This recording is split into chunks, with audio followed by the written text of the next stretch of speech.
नमस्कारः। संस्कृत अध्ययनस्य एकादशदिने भवतां सर्वेषां स्वागतम्। आगच्छन्तु संस्कृतं पठामः। गतकक्षायां वयम् अत्र तत्र कुत्र इति पठितवन्तः। अद्य नूतनं पाठं पठामः। कलशः कुत्र अस्ति? कलशः अत्र अस्ति। उत्तमं। चषकः कुत्र अस्ति? चषकः अत्र अस्ति। उत्तमं। कन्दुकः कन्दुकः कुत्र अस्ति? कन्दुकः तत्र अस्ति। समीचीनं। हिमालयः कुत्र अस्ति? हिमालयपर्वतः कुत्र अस्ति? अत्र अस्ति? नास्ति। तत्र अस्ति? नास्ति। हिमालयपर्वतः अन्यत्र अस्ति। हिमालयपर्वतः अन्यत्र अस्ति। उत्तमम्। अमेरिकादेशः कुत्र अस्ति? अत्र अमेरिकादेशः अस्ति? नास्ति। तत्र अस्ति? नास्ति। अमेरिकादेशः कुत्र अस्ति? अमेरिकादेशः अन्यत्र अस्ति। अमेरिकादेशः अन्यत्र अस्ति। मोदी महोदयः कुत्र अस्ति? अत्र मोदी महोदयः अस्ति? नास्ति। तत्र अस्ति? नास्ति। मोदी महोदय कुत्र अस्ति? मोदी महोदयः अन्यत्र अस्ति। श्रीलङ्कादेशः अन्यत्र अस्ति। लेखनी कुत्र अस्ति? लेखनी नास्ति। तत्र नास्ति। लेखनी कुत्र अस्ति? लेखनी अन्यत्र अस्ति।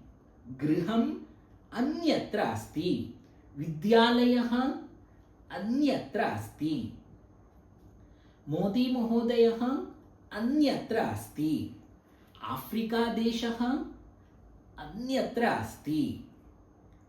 राममन्दिरं कुत्र अस्ति? राममन्दिरम् अन्यत्र अस्ति।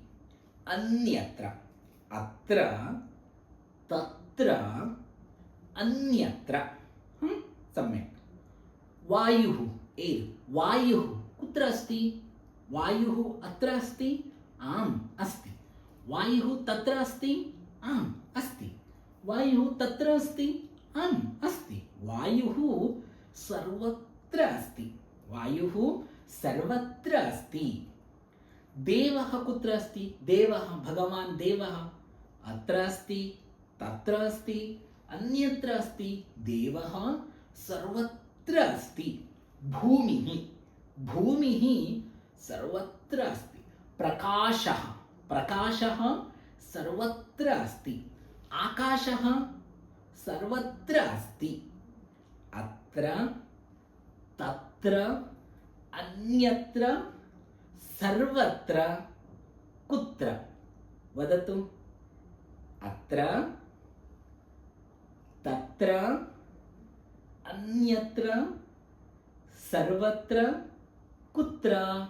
पुनः। अत्र, तत्र, अन्यत्र, सर्वत्र, कुत्र?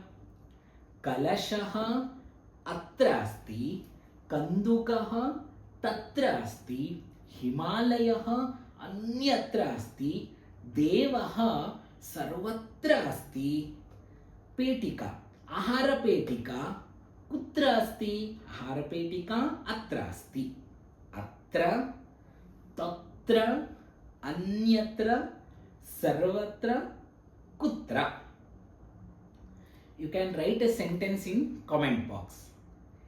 एवं संस्कृतस्य अध्ययनार्थम् अस्माकं चैनल भवन्तः सब्स्क्राइब कुर्वन्तु। अग्रिमकक्षायाम् इतोपि नूतनं पाठं पठामः। धन्यवादः। पुनर्मिलामः।